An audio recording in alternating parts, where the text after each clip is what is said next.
প্রিয় শিক্ষার্থীরা, তোমরা যেখানে আছো আমি আশা করছি তোমরা সুস্থ আছো, ভালো আছো।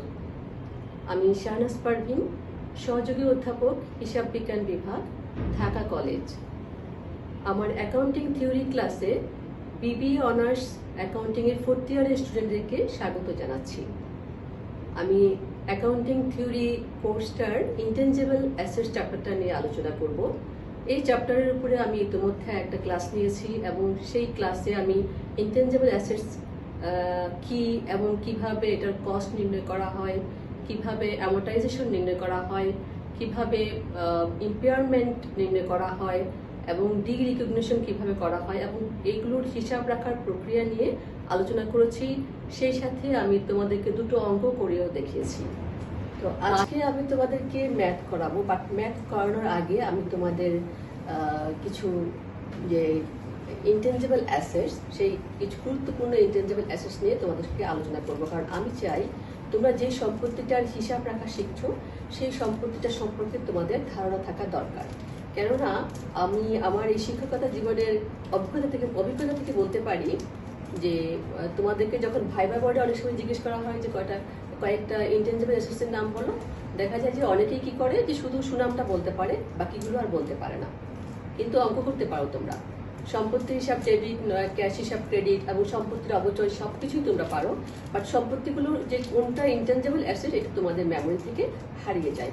তো আমি খুব বেশি ডিটেলস আলোচনা করবো না, সংক্ষেপে হলেও তোমাদেরকে আমি একটু ধারণা দিতে চাই যে তোমরা যেই সম্পত্তিগুলোর হিসাব রাখছো বা হিসাব রাখা শিখছো সেই সম্পত্তিগুলো আসলে কি ধরনের সম্পত্তি। তো এখানে প্যাটেন্ট আছে। প্যাটেন্ট একটা গুরুত্বপূর্ণ সম্পত্তি। আমি লাস্ট ক্লাসে তোমাদেরকে প্যাটেন্টের উপরে অঙ্ক করিয়েছিলাম। তো প্যাটেন্ট কি ধরনের সম্পত্তি সেটা আমি বলছি, শুনো। প্যাটেন্ট হচ্ছে কি, যে নতুন কোনো কিছু যখন সৃষ্টি করা হয়, অর্থাৎ কোনো কিছু উদ্ভাবন করা হলো, সেটা হতে পারে প্রোডাক্ট, হতে পারে সার্ভিস, যাই হোক না কেন, অথবা এমন হতে পারে যে আগে থেকেই সেই প্রোডাক্টটা ছিল, তার মধ্যে নতুন কোনো উপযোগ সৃষ্টি করা হলো যেটা আর কেউ করেনি। যদি এই ধরনের কোনো কিছু উদ্ভাবন করা হয়, তখন যিনি অথবা যেই প্রতিষ্ঠান এটি উদ্ভাবন করেছে তারা চাইলে সেটা তোমার প্যাটেন্টেড করে নিতে পারে। প্যাটেন্টেড করে নেওয়ার জন্য যে প্রসেস, আইনি যে প্রক্রিয়াগুলো আছে সেগুলোর মাধ্যমে তারা সরকার থেকে সেই আইনগত অধিকারটা লাভ করে। সেটা কি, সেটা হচ্ছে কি যে তারা যেটা উদ্ভাবন করেছে সেটা তারা একটা নির্দিষ্ট সময় পর্যন্ত নিজেরাই ব্যবহার করবে, যাতে অন্য কেউ সেটা ব্যবহার করতে না পারে। অর্থাৎ ওই প্রোডাক্টটা বা ওই সার্ভিসটা যেন আর কেউ তৈরি, বিক্রি অথবা ব্যবহার করতে না পারে, যদি না তারা অনুমতি দেয়। অর্থাৎ প্যাটেন্ট হচ্ছে একটা আইনগত অধিকার।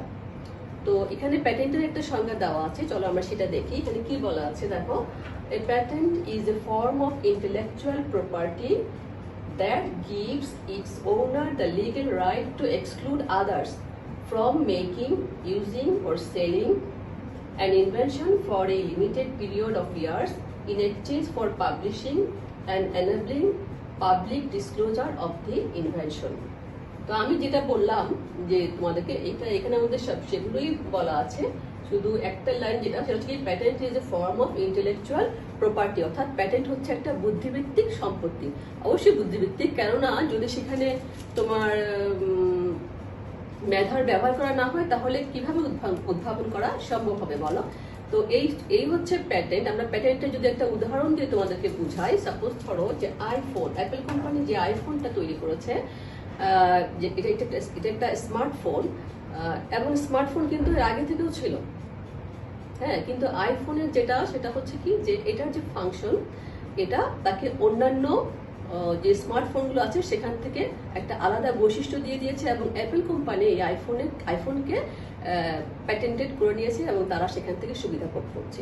তো এই ছিল আমাদের প্যাটেন্ট কাকে বলে। আমরা এরপরে প্যাটেন্টের প্রকারভেদ নিয়ে আলোচনা করছি। খুব বেশি ডিটেলস আমি আলোচনা করবো না। প্যাটেন্ট 3 প্রকারের দেখো এখানের মধ্যে। 1 নম্বর হচ্ছে ইউটিলিটি প্যাটেন্ট, 2 নম্বর হচ্ছে ডিজাইন প্যাটেন্ট এবং 3 নম্বর হচ্ছে প্ল্যান্ট প্যাটেন্ট। ইউটিলিটি প্যাটেন্ট এবং ডিজাইন প্যাটেন্ট এই দুটো হচ্ছে আমাদের ইনটেনজিবল অ্যাসেটস। প্ল্যান্ট প্যাটেন্টকে আমরা ইনটেনজিবল অ্যাসেটসের মধ্যে নয়। তো ইউটিলিটি প্যাটেন্ট কি? ইউটিলিটি প্যাটেন্ট হচ্ছে যে নতুন কোনো উপযোগ সৃষ্টি করা, যেটা যেই পণ্য অথবা যে সার্ভিসটা নতুন কোনো উপযোগ দিয়ে থাকে সেটাকে বলা হচ্ছে ইউটিলিটি প্যাটেন্ট। যেমন আমি একটু আগে তোমাদেরকে আইফোনের উদাহরণ দিলাম। ইউটিলিটি প্যাটেন্টের যেটা আমাদের ইনটেনজিবল অ্যাসেটস এর ক্ষেত্রে আমরা অ্যামোর্টাইজেশন করার ক্ষেত্রে যে ইউজফুল লাইফ বা লাইফটা আমরা কাউন্ট করে থাকি, প্যাটেন্টের ক্ষেত্রে নিয়ম করে দেওয়া আছে নট অনলি অ্যামোর্টাইজেশন, প্যাটেন্টের ক্ষেত্রে এটা নিয়ম করে দেওয়া আছে কি যে ইউটিলিটি প্যাটেন্টের মেয়াদ হবে সর্বোচ্চ 20 ইয়ার্স। ইউটিলিটি প্যাটেন্টের মেয়াদ হবে সর্বোচ্চ 20 ইয়ার্স। এরপরে আসি আমরা ডিজাইন প্যাটেন্ট অর্থাৎ নকশা। হ্যাঁ, তোমরা দেখবে যে কোনো কিছু উদ্ভাবন, ধরো এমন কোনো জিনিস মেশিনারি টাইপের কিছু উদ্ভাবন করা হলো, তখন সেটার জন্য কি একটা নকশা কিন্তু করা হয় যে সেটা কি ধরনের শেপে হবে। এটা মেশিনারি হতে পারে, অথবা ধরো সাপোজ আমরা যদি বলি যে কোকা কোলার যে বোতলটা আছে, কাচের বোতলটা, ওটাও কিন্তু একটা নির্দিষ্ট নকশা বা একটা নির্দিষ্ট ডিজাইন করা। তো এখন কোনো ব্যক্তি অথবা প্রতিষ্ঠান যদি মনে করে তারা ওই প্রোডাক্টের যে ডিজাইনটা তারা করেছে এটা তাদেরকে একটা স্বতন্ত্র বৈশিষ্ট্য নিয়ে দিয়েছে এবং এটা তারা চায় না যে কেউ কপি করুক, তখন তারা চাইলে সেই ডিজাইনটাকে তারা প্যাটেন্টেড করে নিতে পারে এবং এই ডিজাইন প্যাটেন্টের মেয়াদকাল হচ্ছে সর্বোচ্চ 14 বছর। প্ল্যান প্যাটেন্ট নিয়ে আমি বেশি আলোচনা করছি না। প্ল্যান প্যাটেন্টের মেয়াদকাল হচ্ছে ইউটিলিটি প্যাটেন্টের মতো, এটাও 20 ইয়ার্স। এটা আমাদের ইনটেনজিবল অ্যাসেটস এর মধ্যে পড়ছে না। তো আমরা পরবর্তী ইনটেনজিবল অ্যাসেটস কি সেটা নিয়ে আলোচনা করি। আসো, এটা হচ্ছে ফ্র্যাঞ্চাইজ। ফ্র্যাঞ্চাইজ নিয়েও আমরা কিন্তু গত ক্লাসে একটা অঙ্ক করেছিলাম। তো আসলে ফ্র্যাঞ্চাইজ কি সেটা একটু ধারণা নিয়ে আসো। ফ্র্যাঞ্চাইজ আমাদের ওয়েগেন, টাইসু অ্যান্ড কিমেল বলেছেন, ফ্র্যাঞ্চাইজের যে সংখ্যাটা দিয়েছেন সেটা হচ্ছে কি, a franchise is a contractual arrangement under which the right to sell certain products, render specific services or use certain trademarks or trade names. The franchise is usually restricted to be a designated geographical area. অর্থাৎ এখান থেকে আমরা বুঝতে পারছি যে এই ফ্র্যাঞ্চাইজটা হচ্ছে কি এক ধরনের চুক্তিভিত্তিক ব্যবস্থা, যেটার মাধ্যমে একটা প্রতিষ্ঠানের যে পণ্য আছে অথবা সেবা আছে এবং তাদের যে ট্রেডমার্ক আছে অথবা ট্রেড নেম আছে, এগুলো ব্যবহার করার অধিকার দেওয়া হয় অন্য কোনো ব্যক্তি অথবা প্রতিষ্ঠানকে, এবং সেগুলো নিয়ে সেই প্রতিষ্ঠান যিনি অধিকার পেয়েছেন সেই প্রতিষ্ঠান একটা নির্দিষ্ট ভৌগোলিক এরিয়ার মধ্যে সেই নাম এবং সেই প্রোডাক্টগুলো তিনি সেল করতে পারবেন। নামটা ব্যবহার করে সেই প্রোডাক্টগুলো তিনি সেল করতে পারবেন। এই ধরনের একটা ব্যবস্থাকে বলা হচ্ছে ফ্র্যাঞ্চাইজ। আমরা যদি উদাহরণ দিয়ে বলি যে বাংলাদেশে তোমার সোনি কোম্পানির পণ্য সামগ্রী বিক্রি করে থাকে বাংলাদেশে হচ্ছে কে, র্যাঙ্কস ইলেকট্রনিক্স কোম্পানি। তো এরকম টাটা কোম্পানির গাড়িগুলো বিক্রি করে থাকে উত্তরা মোটরস। এইভাবেই কিন্তু ফ্র্যাঞ্চাইজ হয়ে থাকে বা ফ্র্যাঞ্চাইজ হয়ে কাজটা হয়ে থাকে। তারপরে আসি আমরা, দেখো কি আছে, copyright. Copyright is a type of intellectual property. অর্থাৎ কপিরাইট হচ্ছে একটা বুদ্ধিভিত্তিক সম্পত্তি। কপিরাইট আসলে অনেকটাই প্যাটেন্টের মতনই। তবে দেখো এখানে আমাদের কপিরাইট প্যাটেন্ট হচ্ছে বাকি কি বলা আছে, copyright is a type of intellectual property that gives it's owner the exclusive right to make copies of creative work, usually for a limited time. The creative work may be in a literary, artistic, educational or musical form. অর্থাৎ এটাও কিন্তু একটা সৃষ্টিশীল কাজ অথবা সৃজনশীল কাজ বলতে পারো, যেটা কিনা যিনি তৈরি করেন, যেমন ধরো এখানে আমাদের বলা আছে এটা কি, যে লিটারারি সাহিত্যকর্ম, শিল্পকর্ম, আর্টিস্টিক শিল্পকর্ম, এডুকেশন অথবা আমাদের শিক্ষার হতে পারে অথবা সঙ্গীতের হতে পারে। যেই সৃষ্টিশীল কর্মটাই হোক না কেন সেটা যিনি তৈরি করেছেন সেটা কপি করে বিক্রি করার, সেখান থেকে কিছু কি বলে, যেই সুবিধাটা আসুক সেটা ভোগ করার অধিকার তাকে দেওয়া হয়। আইনগত যে অধিকার দেওয়া হয় সেটাকে বলা হচ্ছে কপিরাইট। অর্থাৎ যখনই এটা কপিরাইট দেওয়া থাকবে কোনো, ধরো সাপোজ একটা বই, যদি কপিরাইট লেখক নিজে এটা ভোগ করার পর লেখক চাইলে সেটা কোনো পাবলিশার্সকে দিতে পারেন, সেক্ষেত্রে অন্য কেউ ওই বইটা কপি করে বাজারে বিক্রি করতে পারবে না। এই যে আইনগত একটা রেস্ট্রিকশন দেওয়া, এটাকে বলা হচ্ছে কপিরাইট। এরপরে আসি আমরা ট্রেডমার্ক। ট্রেডমার্ক কি দেখো, a trademark is any name, symbol, figure, letter, word or mark adopted and used by a manufacturer or merchant in order to designate his or her goods and to distinguish them from those manufactured or sold by others।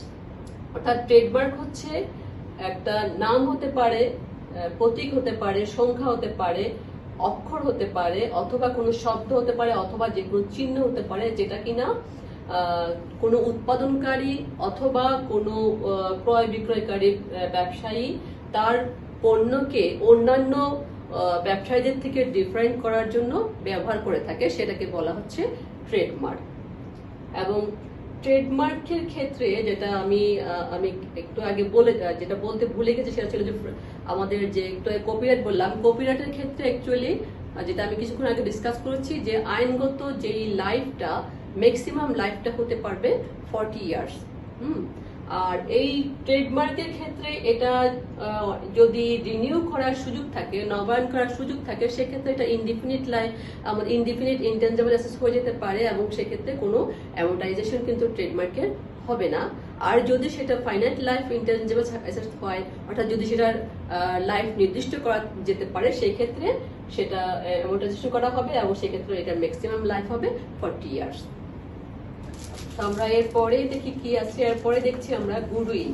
হ্যাঁ, goodwill নিয়ে আমি গত ক্লাসে বলেছিলাম যে goodwill নিয়ে আমি একটা ক্লাসে আলোচনা করব, তো আজকে আমরা সেই গুডউইল নিয়ে আলোচনা করব। গুডউইল কি? গুডউইল কি দেখো, goodwill is the access of purchase price over the fair market value of A companies identifiable assets and liabilities. অর্থাৎ সুনাম হচ্ছে কি, যে একটা যে ব্যবসায় প্রতিষ্ঠানটা সুনাম কখন মূল্যায়ন করা হয়? সুনাম হচ্ছে যে যখনই একটা ব্যবসায় প্রতিষ্ঠান আরেকটা ব্যবসায় প্রতিষ্ঠানকে পারচেজ করতে যায়, তখন সেই ব্যবসায় প্রতিষ্ঠানের সম্পত্তি এবং দায়ের যে ফেয়ার ভ্যালু থাকে, তার থেকে যে বাড়তি মূল্যটা পরিশোধ করা হয়, সেটাকেই বলা হচ্ছে কিন্তু সুনাম বা গুডউইল। তোমরা এই এতদিনের যে হিসাব নিকাশ করেছো বা ফিনান্সিয়াল স্টেটমেন্টে দেখেছো কি, যে গুডউইলটা লেখা থাকে, সেটা কিন্তু যখনই ক্রয় করা হয়, অর্থাৎ ক্রয় করা ব্যতীত সাধারণত আমাদের হিসাবের ক্ষেত্রে আমরা গুডউইলটা শো করি না। গুডউইল আসলে ইন্টারনালি জেনারেটেড অ্যাসেটস হিসাবে এটা কিন্তু কাউন্ট করা যায় না, আর যদিও বা কাউন্টও করা যায়, এটা কিন্তু কোথাও হিসাবভুক্ত করা হয় না। যখনই একটা প্রতিষ্ঠান আর একটা প্রতিষ্ঠানকে কিনে নেয়, তখন তার জন্য যে বাড়তি মূল্যটা তাকে দিতে হবে, সেটাকে সে তার ব্যবসায়িক প্রতিষ্ঠানে গুডউইল হিসাবে শো করে থাকে। এখন আসো আমরা গুডউইলটা কিভাবে নির্ণয় করি। Determination of goodwill. Determination of goodwill কি দেখো, goodwill equal to price minus equity of the acquired business.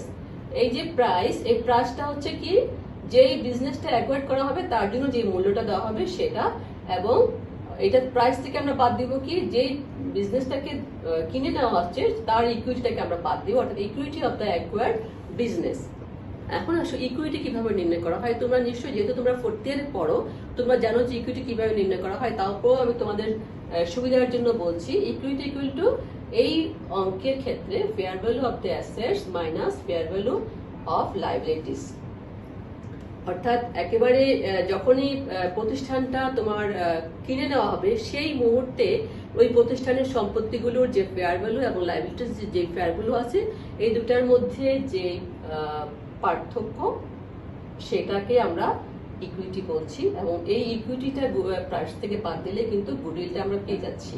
তো চলো আমরা একটা উদাহরণের মাধ্যমে বিষয়টা আলোচনা করছি। আমরা যেটা বলছিলাম যে গুডউইল কিভাবে নির্ণয় করা হয়, সেটা আমরা একটা উদাহরণের মাধ্যমে বুঝিয়ে দিয়ে আসো। যে যদি আমরা মনে করি যে এ কোম্পানি বি কোম্পানিকে কিনলো, সাপোজ ধরো 80 লক্ষ টাকা দিয়ে বা 80 লাখ টাকা দিয়ে, তাহলে বি কোম্পানির প্রাইস কত দাঁড়ালো? আমাদের প্রাইস দাঁড়ালো কত টাকা? 80 লাখ।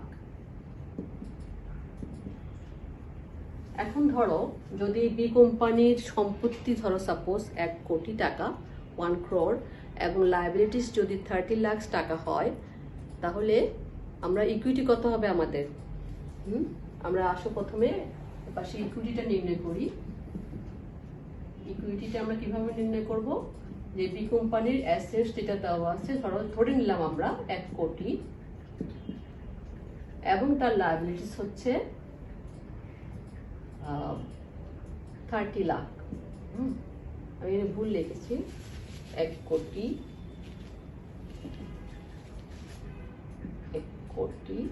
মাইনাস কত, 30 লাখ। 30 লাখ বাদ দিলে কত আমরা সবাই জানি, সেটা হচ্ছে কত টাকা? 70 লাখ।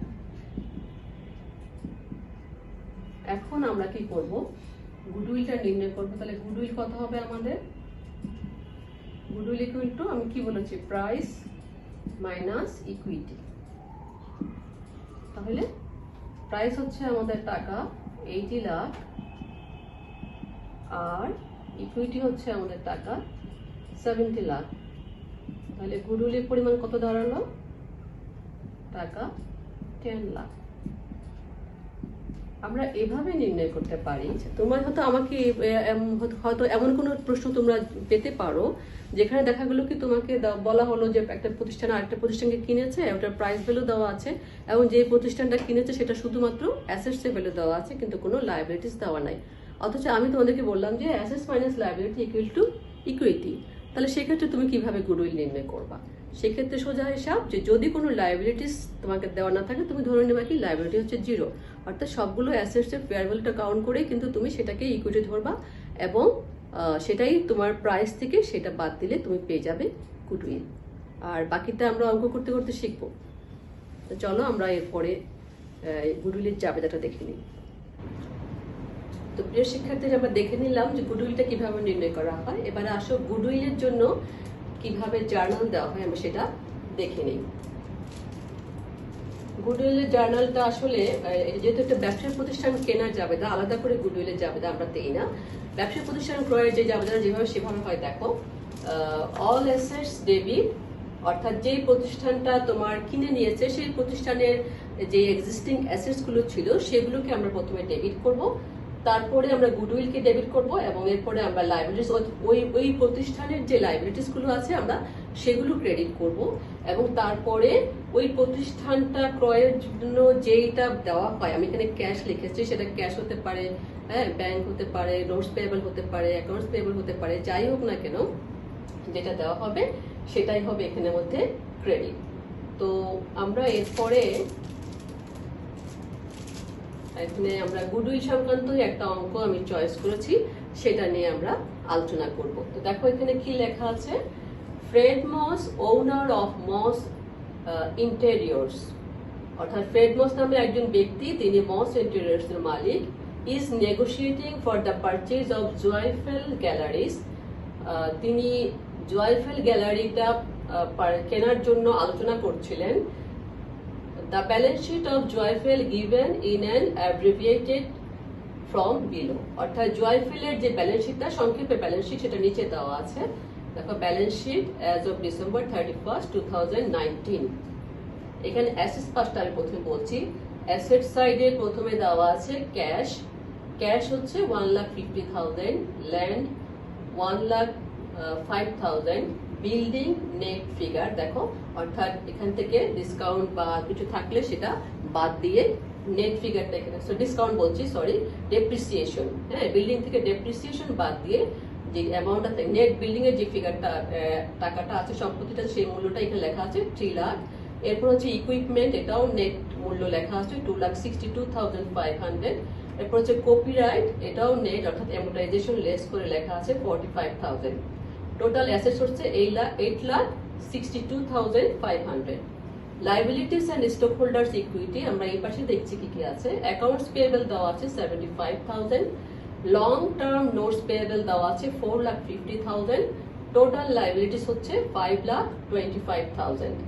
এরপরে আছে দেখো, common stock 3 lakh, retained earnings 37,500, total liabilities and এই দুটো কমন স্টক এবং রিটেইনড আর্নিং যোগ করে এখানে 3,37,500 দেওয়া আছে।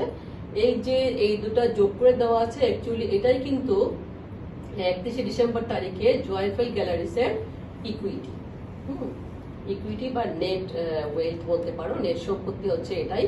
এরপরে আমরা যেটা এটাকে বলছি যে total liabilities and stock holders equity, অর্থাৎ এই যে লায়াবিলিটিস এবং স্টক ইকুইটিটা যোগ করে টোটাল হচ্ছে কত, 8,62,500।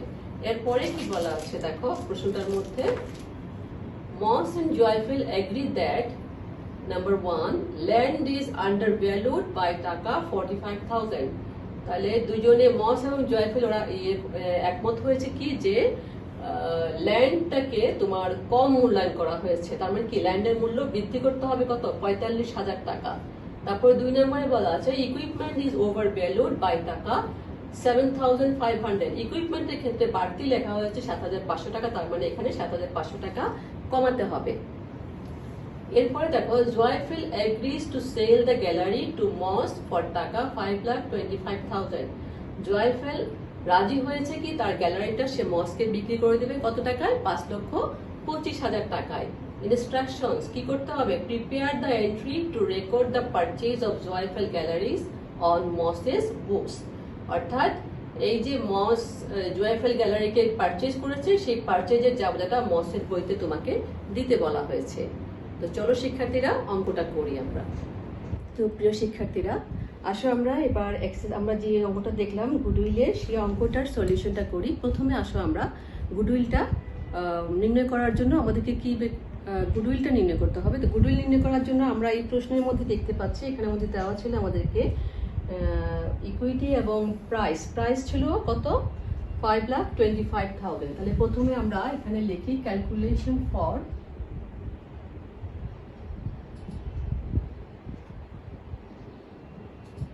গুডউইল।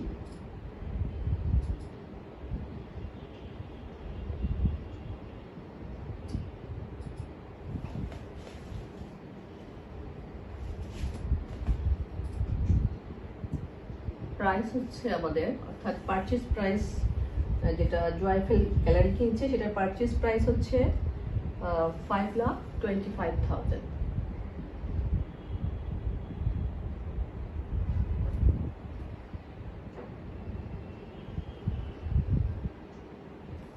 এরপরে আমরা এখান থেকে ইকুইটিটা লেস করব। আমরা লেস ইকুইটি লিখলাম।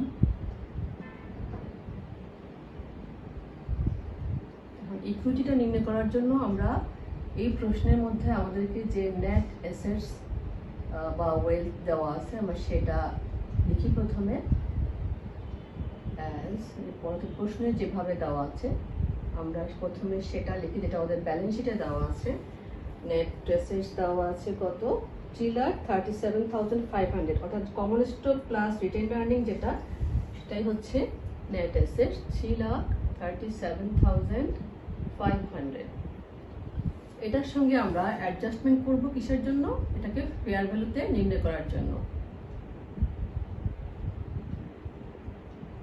Adjustment to fair value.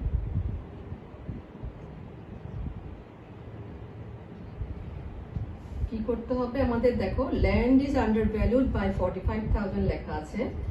Land যেহেতু কম লেখা হয়েছে, তাহলে আমরা সেখানে ল্যান্ডের মূল্যটা বৃদ্ধি করার জন্য লিখবো ইনক্রিজ ইন ল্যান্ড ভ্যালু।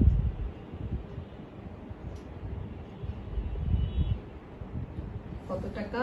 45,000।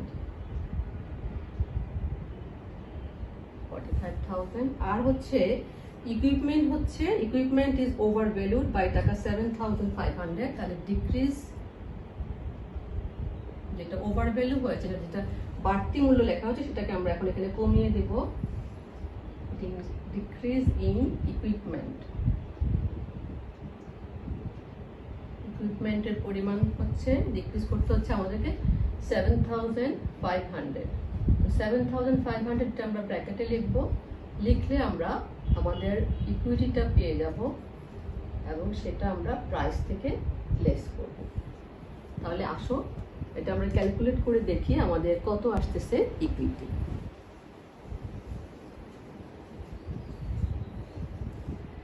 তো আসো আমরা ক্যালকুলেট করে দেখি কত আসছে আমাদের।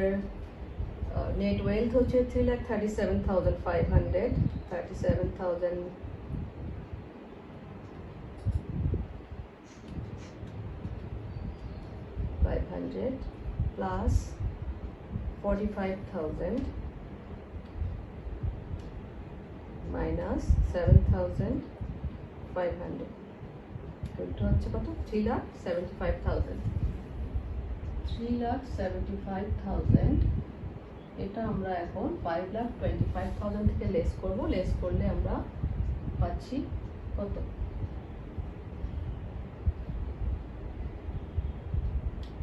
1,50,000। এই 1,50,000 হচ্ছে আমাদের গুডউইল।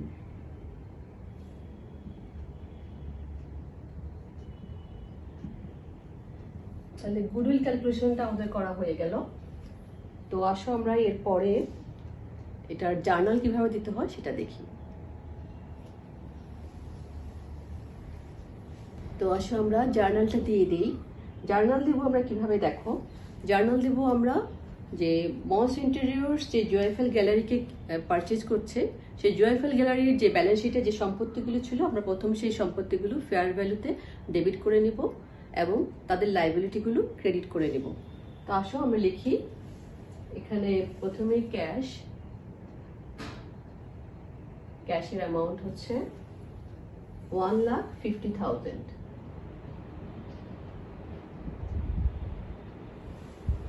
তারপরে হচ্ছে ল্যান্ডের ক্ষেত্রে দেখো এখানে ব্যালেন্স শিটে দেওয়া আছে 1,05,000 এবং সেটার মূল্য এখানে কম লেখা হয়েছে, বলা হচ্ছিল যেটা আরো বৃদ্ধি পাবে। তো বৃদ্ধিপ্রাপ্তটা আমরা এখানে প্লাস করে দিচ্ছি 45,000। তাহলে ল্যান্ডের ভ্যালু হচ্ছে 1,50,000। তারপরে আসো বিল্ডিং।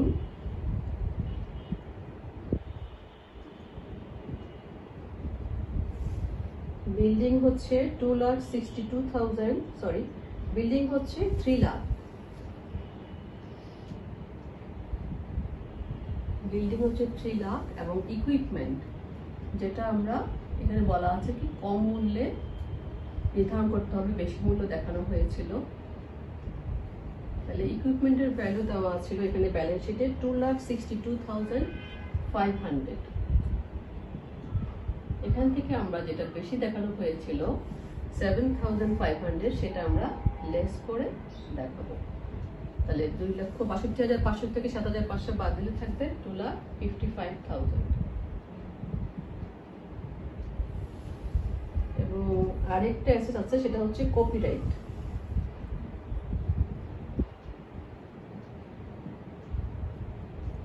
কপিরাইট দেওয়া আছে ওদের ব্যালেন্স শিটে 45,000, এটা আমরা লিখলাম।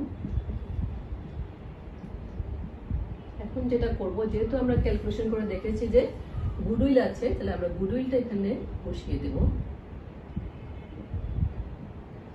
গুডউইল আমরা ক্যালকুলেশন করে পেয়েছি কত, 1,50,000।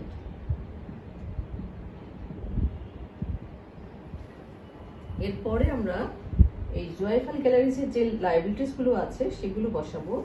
ক্রেডিট পাশে অ্যাকাউন্ট পেয়েবল,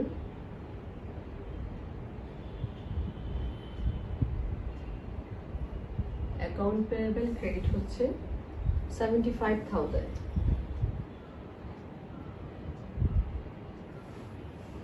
তারপরে হচ্ছে লং টার্ম নোটস পেয়েবল,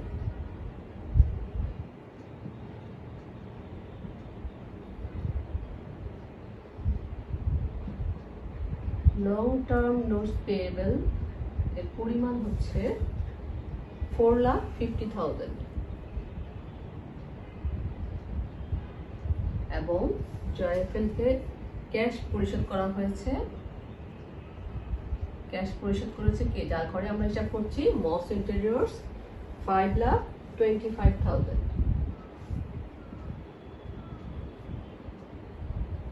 তো এই ছিল মস ইন্টেরিয়র্স এর ঘরে যে জয়ফেল গ্যালারিকে পারচেজ করার জার্নালটা।